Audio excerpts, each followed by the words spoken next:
வணக்கம் ஜோதி நண்பர்களே. 2024 சனி வக்ர பலன்கள். சனி கிரகமானது வர ஜூலை மாதத்திலிருந்து நவம்பர் மாதம் வரைக்கும் அடுத்த 5 மாதங்களுக்கு கும்பராசியில் வக்ரகதியில் சஞ்சாரம் செய்துட்டு வரும்.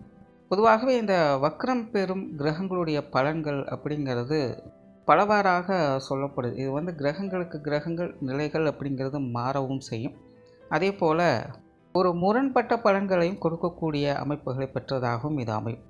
அதாவது ஒரு நல்ல கிரகம் வக்ரம் பெறும் பொழுது அது அசுப பலன்களை கொடுப்பதாகவும், அதுவே ஒரு கெட்ட பலன்களை கொடுக்கக்கூடிய கிரகமானது வக்ரம் பெறும் பொழுது அது சுப பலன்களை கொடுப்பதாகவும் அமையுது.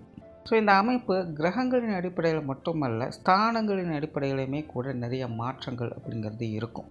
ஸோ பொதுவாகவே இந்த வக்ரகதி அதிசார கதி அப்படிங்கிற கிரகங்கள் ஏற்பட்டுட்டாலே அதனுடைய பலன்கள் அப்படிங்கிறது பெரும்பாலும் முரண்பட்ட நிலைகளிலேயே செயல்பட்டுக்கிட்டு இருக்கும். பட் ஒரு விஷயம் என்னன்னா, நல்லதோ கெட்டதோ இந்த வக்ரகதி அடையக்கூடிய இந்த காலகட்டங்களில் கிரகங்களுடைய பலன்கள் அப்படிங்கிறது ஒரு அபரிவித தன்மையில் வேலை செய்யும். குறிப்பாக இந்த காலகட்டங்களில் இந்த கிரகங்களுடைய பார்வை பலம் அப்படிங்கிறது கொஞ்சம் கூடுதலாகவே வேலை செய்யும். ஸோ அந்த வகையில் இந்த சனி இனி அடுத்த 5 மாதங்களுக்கு வக்ரகதியில் செயல்பட்டுட்டு வரும். பெரும்பாலும் சனி வக்ரகதி அடையும் பொழுது பொதுவான வகையில் சில சுப பலன்களை பார்க்க முடியும். குறிப்பாக வாழ்க்கையில் நடக்கக்கூடிய இந்த சுப நிகழ்ச்சிகள் போன்ற விஷயங்களை பார்க்க முடியும். திருமண அமைப்புகள், புத்திரபாக்கிய அமைப்புகள், குழந்தைகளுக்கான சுப விசேஷங்கள், சுப காரியங்கள், குடும்பத்தில் இருக்கிற உடன் பிறப்புகளுடைய சுப விசேஷங்கள், சுப காரியங்கள், பெற்றோர்களுக்கான சுப விசேஷங்கள், சுப காரியங்கள் போன்ற விஷயங்கள் எல்லாம் இந்த வக்ர காலங்களில் பார்க்க முடியுது. தொடர்ந்து தடைப்பட்டு வரக்கூடிய காரியங்கள் கூட சனி வக்ர நிலை பெறும் பொழுது அப்படிப்பட்ட காரியங்கள் துரிதமாக நடைபெறுவதையும் பார்க்க முடியும். ஜோதிடத்தில் ஒரு பழமொழி உண்டு, சனி கொடுக்க நினச்சிட்டா அதை தடுக்க யாரும் இருக்க முடியாது. கிட்டத்தட்ட அந்த நிலை சனியினுடைய இந்த வக்ர காலங்களை தான் பெரும்பாலும் அமையுது.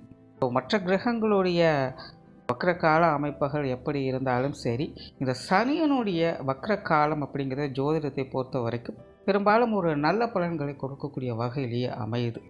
தவிர இங்கே இது ராசி ரீதியாகவும் ஸ்தான பலன்களின் அடிப்படையிலையும் பார்க்கும் பொழுது இதில் சில மாற்றங்கள் அப்படிங்கிறதும் இருக்க செய்யும். அப்படி உங்கள் ராசிக்கு என்ன மாதிரியான பலன்கள் இருக்கும் அப்படிங்கிறத மேற்கொண்டு பார்க்கலாம். மகர ராசி. மகர ராசிக்கு சனியானது ராசிக்கு 2ஆம் இடத்துல அடுத்த 5 மாதங்களுக்கு வக்ரகதியில் சஞ்சாரம் செய்துட்டு வரும். சனியினுடைய இந்த வக்ர காலகட்டம் என்பது மகர ராசியை பொறுத்த வரைக்கும் ஒரு கலவையான பலன்களை தான் கொடுக்கும். சமீப காலங்களில் மகர ராசிக்காரர்களுடைய நிலை அப்படிங்கிறது மனதளவில் தனிப்பட்ட முறையில் ஒரு தெளிவான சிந்தனையை பெற்று அவங்க வேலை உண்டுன்னு கொஞ்சம் அமைதியான சூழ்நிலை நோக்கி போய்கிட்டு இருக்காங்க. ஏற்கனவே 7 சனியானது இவங்களுக்கு பல விதங்களையும் மன வருத்தங்களையும் வாழ்க்கை சுமைகளையும் கொடுத்து கொண்டு தான் இருக்குது. இப்போ பாதச்சனி அப்படிங்கிற நிலை போய்கிட்டு இருக்குது. பட் இருந்தாலுமே அதையெல்லாம் ஏற்றுக்கொள்ளக்கூடிய மனப்பக்குவத்தை இந்த மகர ராசிக்காரர்கள் பார்த்துக்கிட்டு வர்றாங்க. அதனால் இப்போது சமீப காலமாக மகர ராசிக்காரர்களுடைய நிலை அப்படிங்கிறது எல்லா விஷயங்களையுமே ஏற்றுக்கொண்டு ஒரு அமைதியான சூழ்நிலை போய் கொண்டு இருக்காங்க. இப்போ அப்படிப்பட்ட சூழ்நிலையிலிருந்து சனியினுடைய வக்கர காலகட்டம் என்பது ஒரு கலவையான பலன்களை கொடுக்கக்கூடிய அமைப்பில் அமையும். அதாவது உங்களுடைய இந்த பொறுமையும் நிதானத்தையும் நீங்கள் உண்மையிலே கடைபிடித்து கொண்டு தான் இருக்கீங்களா அப்படிங்கிற சோதிக்கிற வகையில் சில சூழ்நிலை சந்தர்ப்பங்கள் அமையலாம்.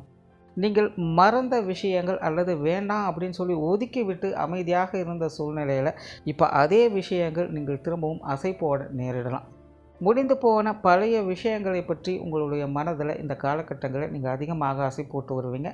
அது சார்ந்த விஷயங்கள் உங்களுக்கு கொஞ்சம் மன வருத்தங்களையும் குழப்பங்களையும் ஏற்படுத்தலாம். முடிஞ்ச அளவுக்கு இது சார்ந்த விஷயங்களில் மகர ராசிக்காரங்க கொஞ்சம் நிதானத்தை கடைபிடிக்கிறதே நல்லது. பொதுவாக இந்த சனியினுடைய வக்ர காலகட்டங்களில் மகர ராசியை பொறுத்த வரைக்கும் வெளி தோற்றத்தில் உங்களுடைய புற வாழ்க்கையில் பெருசாக எந்த ஒரு மாற்றங்களையும் தென்படாது.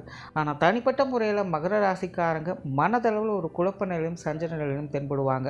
நம்ம செஞ்சிட்ருக்கிறது சரியா இல்லையா, நம்ம போகிற வழி சரியா இல்லையா அப்படிங்கிற ஒரு குழப்பங்களும் சந்தேகமும் இந்த காலகட்டங்களில் போகவே செய்யும்.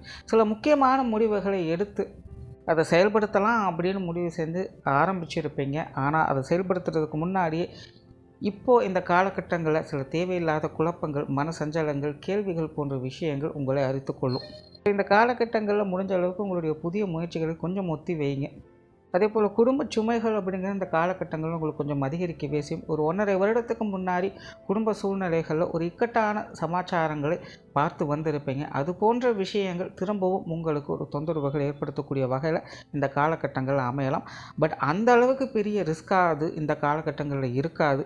திரும்பவும் அதே மாதிரி ஆயிடுமோ அப்படிங்கிற ஒரு மாதிரியான மன பயம் உங்களை அச்சுறுத்தும். பட் இருந்தாலும் அந்த அளவுக்கு ஆகாது.